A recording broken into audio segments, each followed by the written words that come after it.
Thursday, everybody. You still chewing? There we go. You good? I was gone. Wow, I needed that. Feel ready to rock. Ready to rock! Woo! What'd you say? You said welcome to the Yeah, you're right. Welcome to the PHNX Sun Devils, guys. I'm Shane Dieffenbach. Welcome to the PHNX Sun Devils, guys. I'm Shane Dieffenbach. Where's some PHNX This Sun guy's Devils? Totri over here. We got DJ intern Caroline behind the Mac making all the magic happen. You can't say intern because then it ruins the DJ Caroline. She's well, an you intern. can still do it. Yep. You want me to run it back? It's redundant. No, it's fine. No, okay. We'll get it right at the tail end of the show. If you're new here, hit the like button, hit the subscribe button, leave a 5-star review. Let us know what you like about this podcast and Arizona State athletics in general. Shane, we were out at spring practice all morning. Mm-hmm. What'd you think? It was fun. It was a fun practice. It's very nice outside. The guys were playing football. They were playing football, indeed. That's a great point to make. Yeah. They were indeed playing football. It was a good practice, I thought. Full pads, good hits, good fun. Good fun. Everyone had a good time. Yeah, and I would say, like, on a more serious note, there are a lot of guys starting to... I was being serious, dude. Yeah, I mean... I'm just kidding. There are a lot of guys starting to get acclimated to being out there, whether that be some of the second-year guys that we are going to spend some time talking about, and really the transfers you could start to see as well. Cole Martin, LaTerrence Welch on the defensive side of the ball. It's good to see Jordan Tyson, his second year at ASU. Obviously, last year was a little bit different. He's starting to really, really make a name for himself offensively. You need snacks? Eating snacks, LaTerrence Welch too.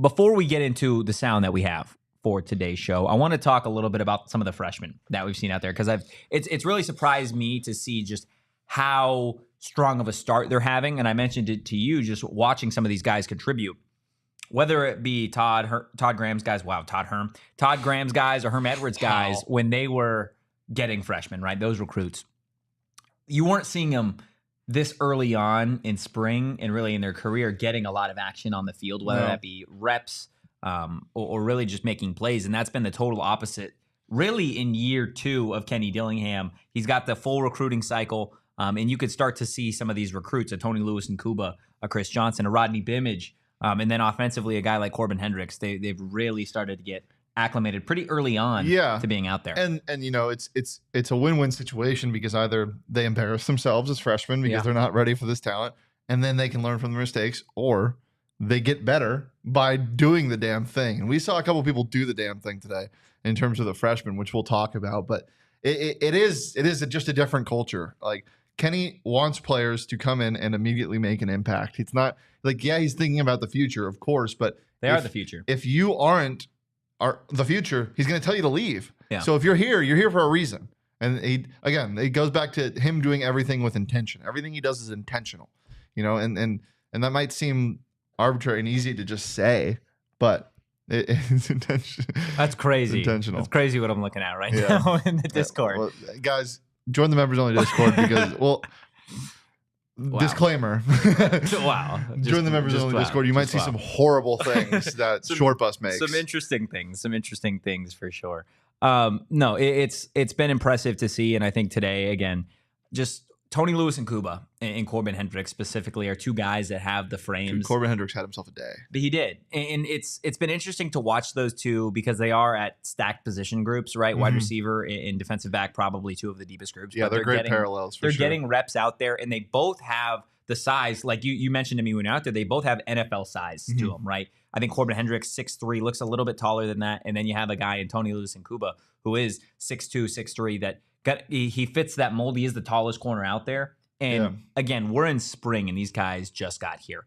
Imagine what they could do in a summer with Coach Joe. Or like I said, give them a full year. I want to see what these guys look like next spring. Now we're talking like these guys are serious impact players. I mean, you think of Montana Warren and the way he put on. You think of Keith Abney and the way he put on. Like they just look completely different. I mean, like they're getting ready to take that next step. They're ready to play Division I football, and you don't come in ready to play Division I football unless you're CJ Fight size. So yeah, it is cool, and to what you were saying about them just like being thrown out there, it's huge to experience, and these guys are experiencing it early and often, man. Yeah, no, early and often for sure. Clint, the chat ahead of schedule compared to last year, do you think? Yeah, for sure. They were trying to establish a culture last year, and they. Would you say offensively, you feel like they're ahead of schedule, or you feel like they're just on pace right now? Because I would say I feel like the defense is a little bit more ahead. It's different because it's a new OC. Yeah. You got quarterbacks coming in. The defense is a little different. Obviously, this is the second year in the system. We were talking with some of the guys out there, Keith Abney and Xavion Alford, that we'll hear from a little bit later on in the show. Like, for me, it's been really fun to see specifically a guy like Montana Warren and Keith Abney, just because those are realistically some of the bigger impact players that I think you're going to see when we actually get out there in fall camp Tantazona, and then when these games start, right? Like, these are kids that last year I remember we were at Camp T and you were pointing out Keith Abney, just like, dude, this kid, like, he looks bigger already in just a few months. And now you see it now. That is a fun thing, is the transition from spring ball to fall camp, seeing how much weight they gain. And, you know, you're in the lab that entire time. A lot of people stay here for the summer and just work. Like, it's going to be fun to watch. And Kenny said one of the things that I love saying: you can't teach size. Like, you can't teach somebody to be tall and long. Like, they show up like that, and you got to mold them. And to have guys on your roster that are prototypical outside corner builds and prototypical, you know, deep threats, like it's easier to teach those guys than it is to teach, you know, somebody who doesn't have that raw talent and skill. Yeah, no, you're absolutely right. And I think, again, this is something that we mentioned that we can see out there, that it's pretty clear immediately to see not only the size difference, but how they feel in this system in year two, specifically on the back end, right? Like Montana Warren and Keith Abney. Do we have the Kenny Bite ready, locked and loaded? Okay, so we spent some time afterwards, obviously talking to some of the players, but we started off talking with Kenny, and we got the chance to ask him just what he's seen from some of these second-year guys, because it seems like they're the ones really starting to make some noise in the spring. And this is what KD had to say. Not just growth, they're better. They don't make the rookie mistakes. They play with a little bit more consistency. You know, sometimes when you're young, you don't know what you're going to get when they come out here. A little bit more consistency in just what you're going to get from them. Yeah, I mean, today the O-line went out there, and I mean, we what's that hat? We ran the damn ball, right? Or that shirt. It was quite evident. And defense, you know, on the contrary, we got to stop the damn run. And I think that was the challenge. Is I didn't think the energy level was there from the defense. Especially the front four, the box guys early, and I think it showed up at the end of practice, but I don't think we had that same passion and energy that we had in the prior practice. Yeah, he notices the second year players making a difference, but the second part of the video was him talking about, you know, the defense and how they got a little bit work today. They did, and it's been interesting to see that, like, juxtaposition, because more often than not, early on in spring, it's something we've talked about. The defense really does dominate because it is, at least with this system, they are in the second year of Brian Ward. They do have more returners, I feel like, in the defensive position rooms and maybe along the offensive line or at quarterback, whatever. So it's natural for them, especially first day of pads too, right? First couple of days of pads for them to really get locked and loaded. But we saw the change today offensively, especially on team drills. We saw specifically the moment that Kenny was referring to was a Kyson Brown run, like a 10-yard run right up the gut, and he got stopped at about the 2. And he kept chugging initially. He kept chugging, and the entire offensive line. Well, he kept chugging initially, and then the entire offense started pushing him. Yeah, and you always see that when somebody scores, and you know, the NFL, college football, and an entire team pushes him, and that just gives him that extra oomph. But especially in practice, like, these guys practice so hard. I mean, there's some good footage that we'll have for you guys probably tomorrow of some of the drills we saw today, and they just have so much fun. That was the highlight of practice for sure. Yeah, and not just practice, right? But like, we're on day 3 of pads. Yeah. Right. So seeing it this early on, it's one thing to see it in practice, but the energy's here, and it's something that you mentioned to Kenny or asked Kenny about last week, just in terms of if he can see the culture versus like these types of moments. You already see it changing. You already see Arizona State starting to get into more of those practices where there is juice, where it is a little chippier, like where guys do want to go 110%. They don't want to half-ass it with 50. And it's been a lot of fun to see really, really early on. And again, like Kenny said it, this isn't where they want to be, right? Like they're maybe on schedule, but they're still a million miles away from where Kenny wants this team to be come the first game of the season. And I think that's probably what's most exciting is we can talk about individual plays, individual players right now being like, wow, what this guy did today. Corbin Hendricks, right? Having a phenomenal catch on the sideline in, I believe, 7-on-7 period against a couple really good catches against a transfer, right? Like it's really, really awesome to see some of these young guys starting to contribute. Yeah. Enough about the young guys. Troy Amiri, you're a good player. Just a good player? Troy has been unbelievable in these first 2 weeks of football going into next year. I mean, he had another great practice today. Watch the hell out. Yeah. No, you mentioned it. There's certain guys on him, and you're just like, just throw to him. Just throw to Troy. He's going to catch it. Melquan Stovall, another guy. Sticky hand Stovall, man. He's having a hell of a spring. It seems like every time he's out there with a rep, he wins. It's ridiculous. Mason Williams, also, shout out Mason Williams, had probably the best coverage I've seen all spring long on a little slant route. I forget who was playing wide receiver, ended up picking it off. I think it was Caleb Black. It was Caleb Black. And I mean, to play that type of coverage on that route against one of the fastest guys on the team and then end up with an interception, it's huge. Absolutely huge. Look, we do have some sound that we are going to get to here in just a second. But first, I want to tell you a little bit about our friends over at Desert Financial, guys. They are the official retail banking partner of Arizona State University. And they're not new to this game. They've been doing it for more than 84 years. Desert Financial has been Arizona's largest, most trusted local credit union, dedicated to creating exceptional experiences by giving back to the community and providing financial solutions that make lives better. Look to Desert Financial for checking and savings accounts, mortgages, loans, credit cards, investment options, and more. They've got a whole lot of depth, just like the ASU secondary does here in 2024. Guys, now is the time to show your ASU team spirit and open a free checking account online and get $200 plus your choice of 3 Arizona State University Visa debit cards. Go to desertfinancial.com/ASU to get started. Hell yeah. Do that. Hell yeah, brother. And you know what else you should do? Make some money. Bet on the Suns. I've been betting on them, and they haven't burned me in the last couple weeks, or the last week. The Sun hasn't burned you? No. Well, the Sun doesn't burn me. I'm getting golden. You are getting golden. I'm getting golden. Look at this. Look at this, chat. Look at that. That's crazy. That farmer's tan is nuts. That is crazy. Yeah. I mean, I just tan. I just want to be you when I grow up. Yeah. I mean, everybody does. Like, you know. Okay, dude. Yeah, but everybody also wants to be me because I win money on BetMGM, and you can too. That's the closest you can be to me, probably, is using the BetMGM Sportsbook app. All you got to do, listen closely if you want to be me, download the BetMGM Sportsbook app on iOS or Android, or visit BetMGM.com. Sign up and deposit at least $10 into your BetMGM Sportsbook account. Place your first wager and receive up to $1,500 back in bonus bets if the bet loses it. And if it does lose, your bonus bets will be available once your initial wager is settled. We got a fun weekend planned this weekend. Obviously, we got the Final Four. Oh, yeah. We're going to be out at Wild Horse Pass, where there's a great BetMGM Sportsbook over there. Lots of stuff to bet on.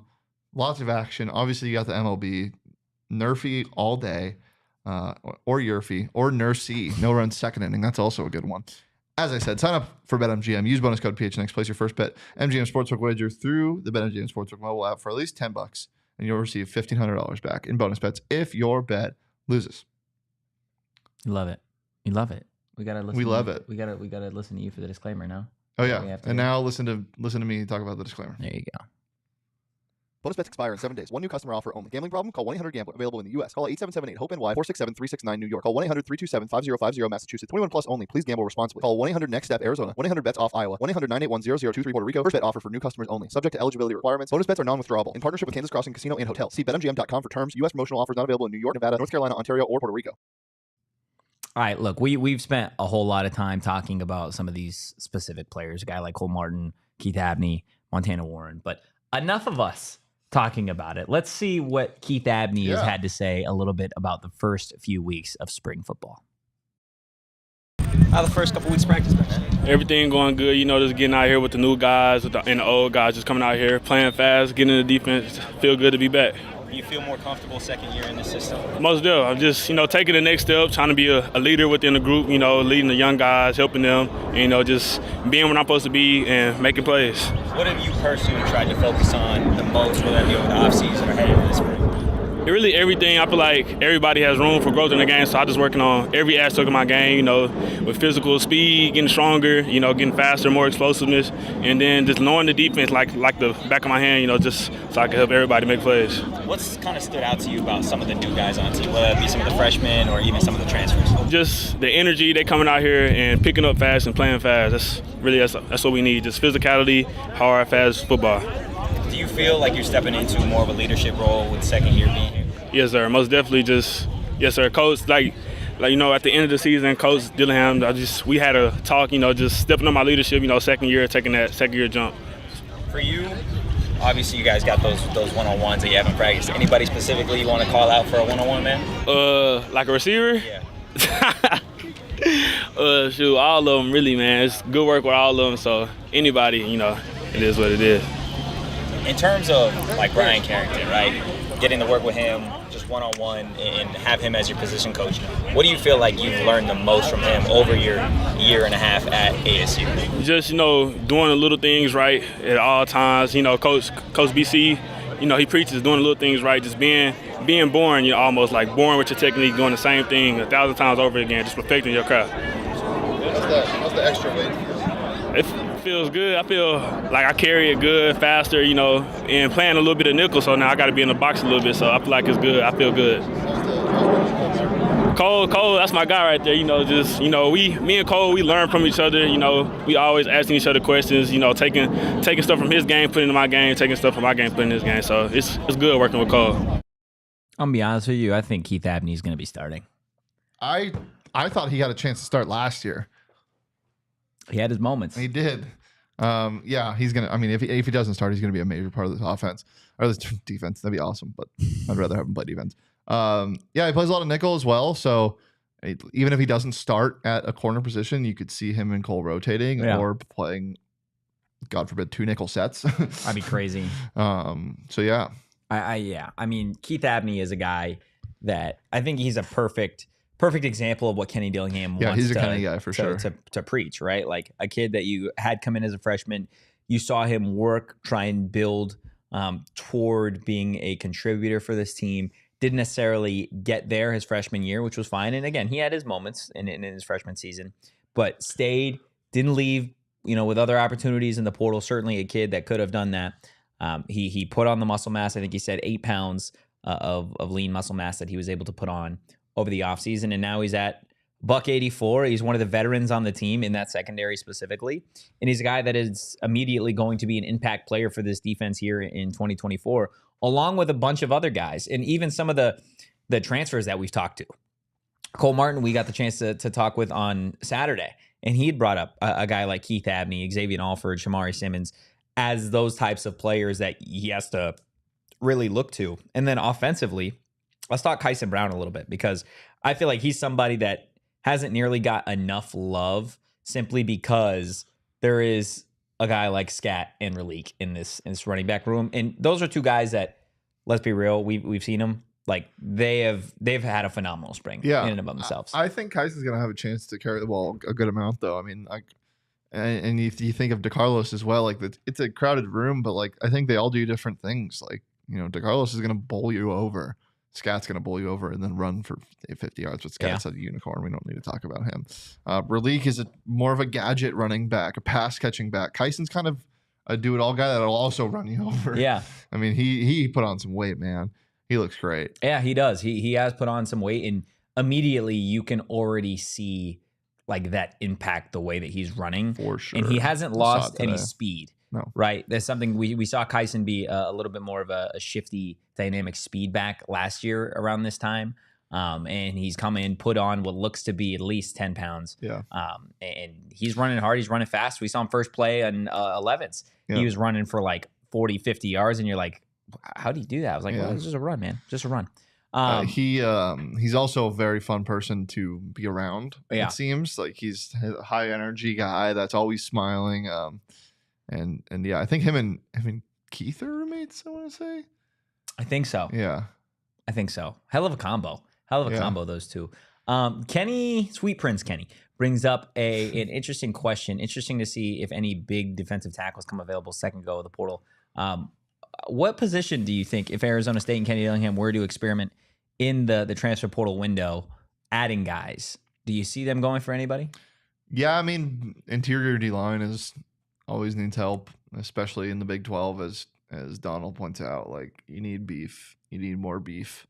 Linebacker maybe, but there's so many names at linebacker. That room is like so crowded. Yeah. I don't know, man. It's been weird to see. And another guy, right, that has kind of jumped off is a guy like Martell Hughes at that linebacker position. He's big. He's a lot bigger than I thought when he's got there. Really lengthy linebacker. Another guy that you look to immediately, which is the case with a lot of these freshmen, is you could tell Kenny got guys that have the length, they have the size, they have the things you can't teach, right? And then over time, that starts to get implemented, that they start to get acclimated to it. And then once they've got a little bit of experience, they understand how to do things. Now they're a part of the culture, they're a part of the team. They add 10 pounds of muscle over a year, over a summer, whatever. And then you've got your player, right? Then you've got the true guy that they can be just in a year too, right? We talk so highly of a guy like Keith Abney, Montana Warren, Kyson Brown.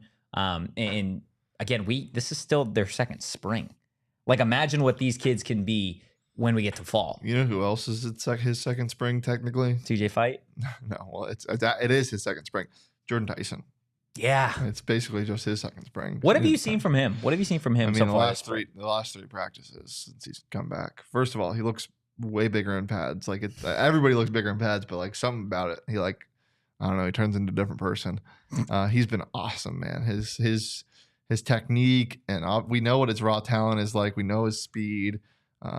He's really good at adjusting to the ball. I mean, he has true star receiver potential, which obviously we saw at Colorado his freshman year, being their leading receiver as a true freshman. Just the injuries, and he looks to be fully healthy right now, so that's great. Speaking of fully healthy, Xavier Giller is practicing fully today, it seemed like, so that was fun. Yeah, it's again, I want to like zoom out from the players.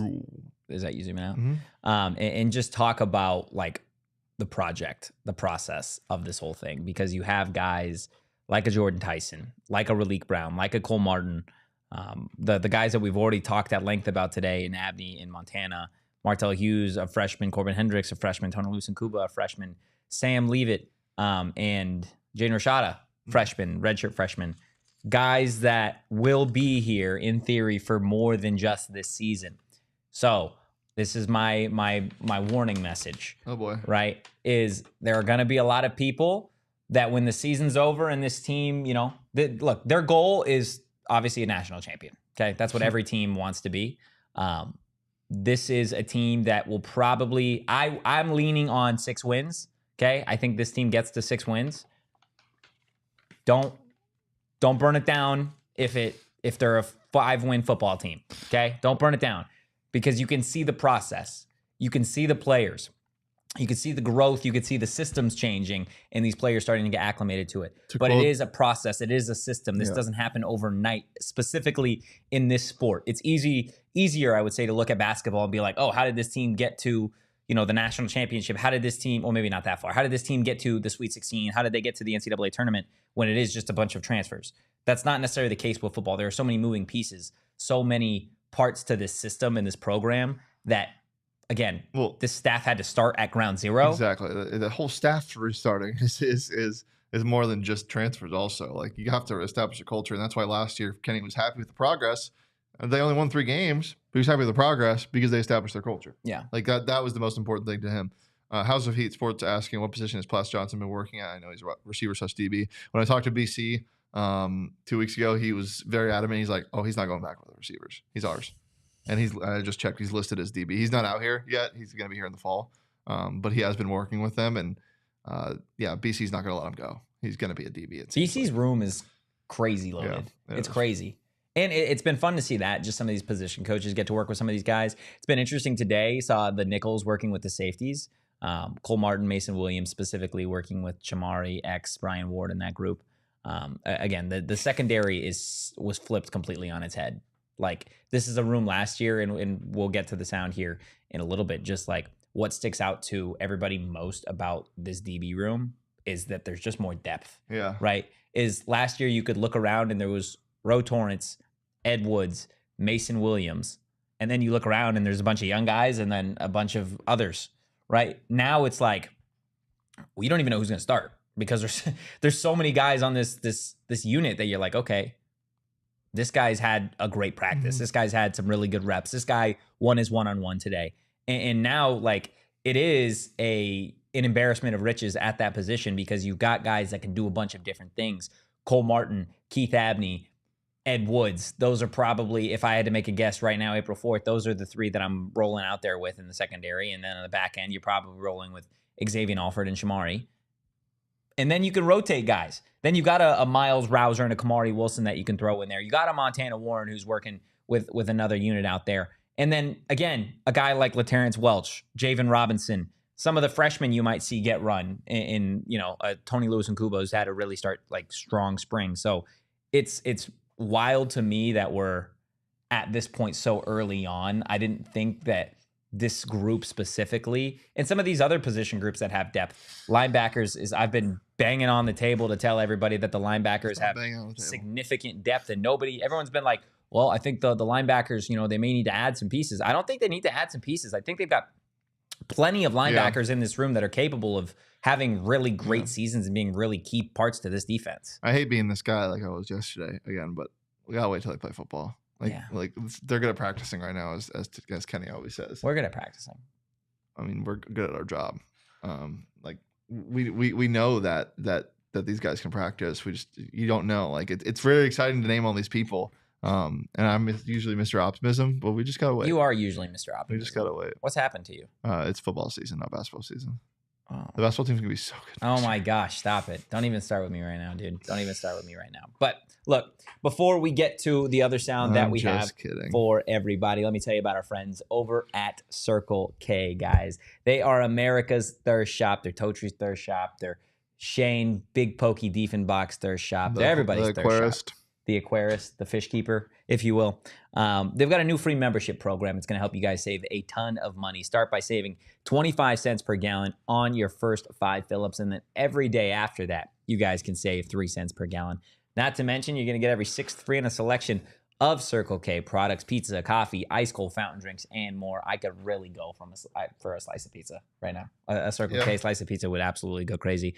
Guys, join Inner Circle for free by downloading that Circle K app today. Terms and conditions apply at participating locations. Visit CircleK.com for details. Yeah, visit CircleK.com and it's sometimes when you get too excited about your team and you want to reel it in a little bit, just go for a walk.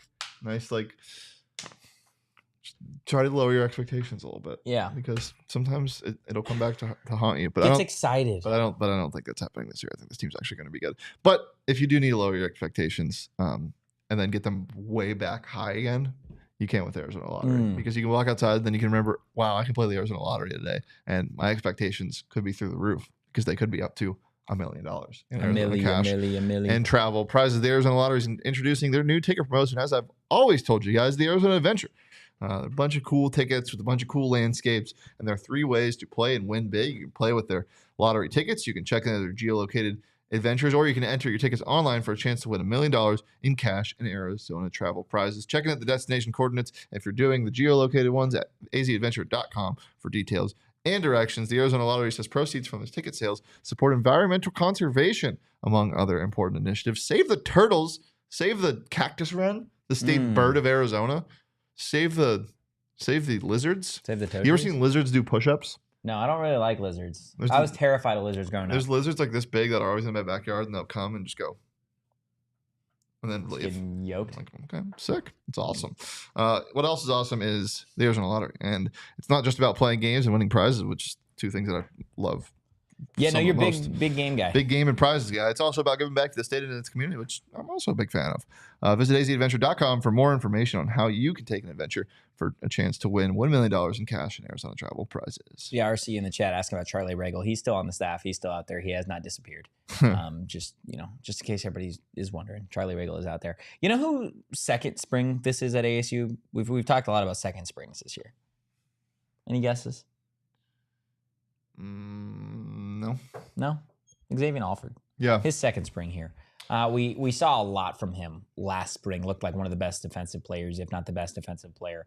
Starting this season now in the spring, he looks like he hasn't missed a beat. Looks even better. Looks even bigger than he did last season.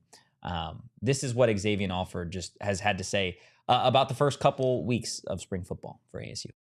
It's been good for a guy like me. Obviously, what happened last year, I'm trying to just kind of get my feedback wet, trying to clean up the little stuff, catch up on reps, defensively and stuff like that. But it's just been good for me to just be out here back competing and have no barriers this time, just full steam ahead, just constantly working, constantly getting better every day. Yeah, I was going to say, knowing this year that there isn't going to be any off-the-field stuff, knowing that you're going to play, does it feel different? Nah, yeah, it definitely does. Last year, it was kind of me coming out here, with uncertainty, walking through there, man. But I kind of just put that to the side because, I've been doing this since I was a kid. It's what I love to do. So now, knowing that, I feel like a kid again, really, like I said, with no barrier. So knowing that I'm building upon day one all the way until August 31st, knowing that I get to build between there and actually put it out there now, it's going to be good. You feel like it's a little bit of a chip on your shoulder now?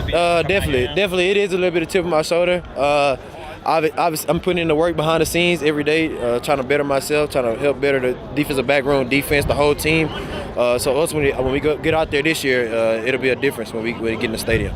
What sticks out to you most about the DB room this year versus last year? Obviously, depth. A lot of new guys. I would say depth. We got a lot of depth compared to last year. A lot of guys that's played, that can play, can make plays, that show what they do, and I feel like that just rises the. I feel like the guys like him, Cole Martin, I feel like that just makes the competition level in the room better. So every day you got to come out here and put your A game on, or you can kind of get passed up. But right now we just trying to kind of build chemistry as a defensive back group, seeing what guys' strengths, weaknesses are. So ultimately, when we out there, when we in the stadium on Saturdays, we know we can trust each other, know we can do such and such.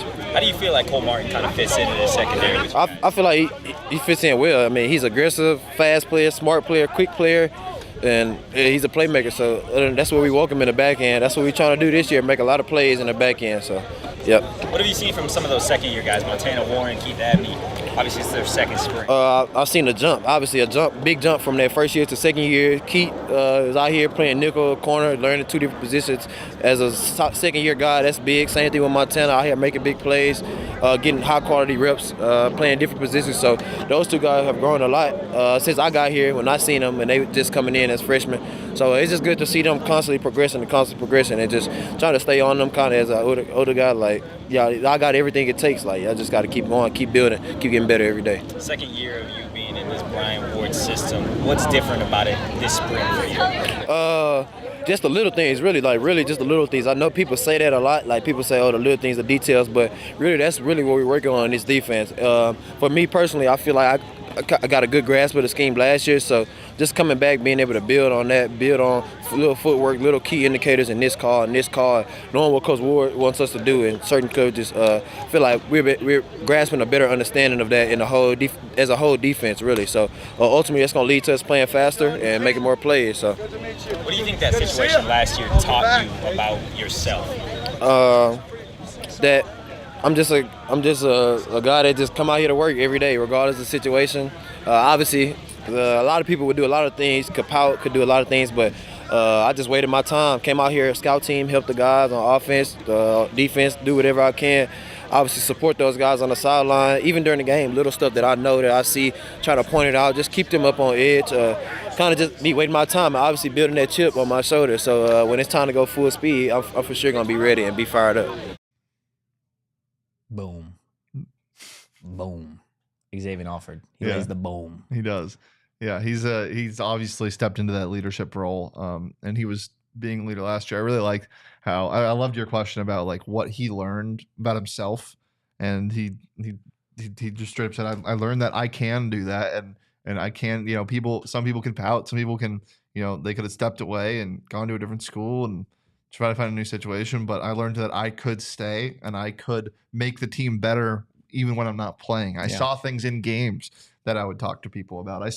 I was practicing with a scout team and helping the offense out. Like it's awesome that a guy as talented as he is, like he's not just this average college football player who got denied waiver. No, he's a star. He's legit, yeah. And to have a star safety, a star of your defense, maybe the leader of your defense, be able to, be so introspective about that is great. Not only him on the defense side of the ball, but a guy we've already talked about in previous shows when we got the chance to talk to Jake Smith, right? Like, I think we are going to definitely see changes in their game because you mentioned, it's one thing to play. It's another thing to sit out an entire season and still be in the lab, right? To still be watching the games from field level, to be watching the tape with your team. Like, I feel like you're able to pick up on things that you would maybe normally gloss over because you're so concerned with the on the field product. Definitely. Versus like, hey, I'm just locked in on the game, which is what these coaches and these assistants are really, really doing 24/7.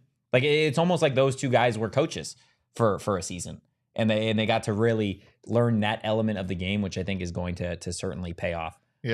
Moving forward. I don't understand how you even do that. Like, try to get ready for a season with that hanging over your head. Like, if I'm like, if like my ride to work in the morning is up in the air, like I'm panicking. I'm throwing up. I'm crying. I'm like, You're throwing up and crying? Screaming, crying, simultaneously? Yeah, all at the same time.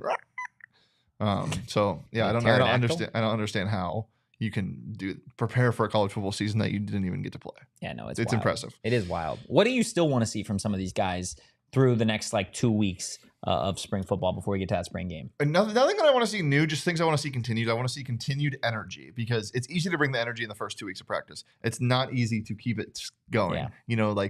You can burn out pretty easily. And I don't see these guys burning out. Yeah, spring ball is shorter, obviously, but still close out the last 2 weeks of spring ball strong and keep the same energy because it's been pretty great. Yeah, I think for me, I just want to see a little bit more consistency out of the quarterbacks moving forward, whether that be Trenton, Sam, Navi, any of those guys.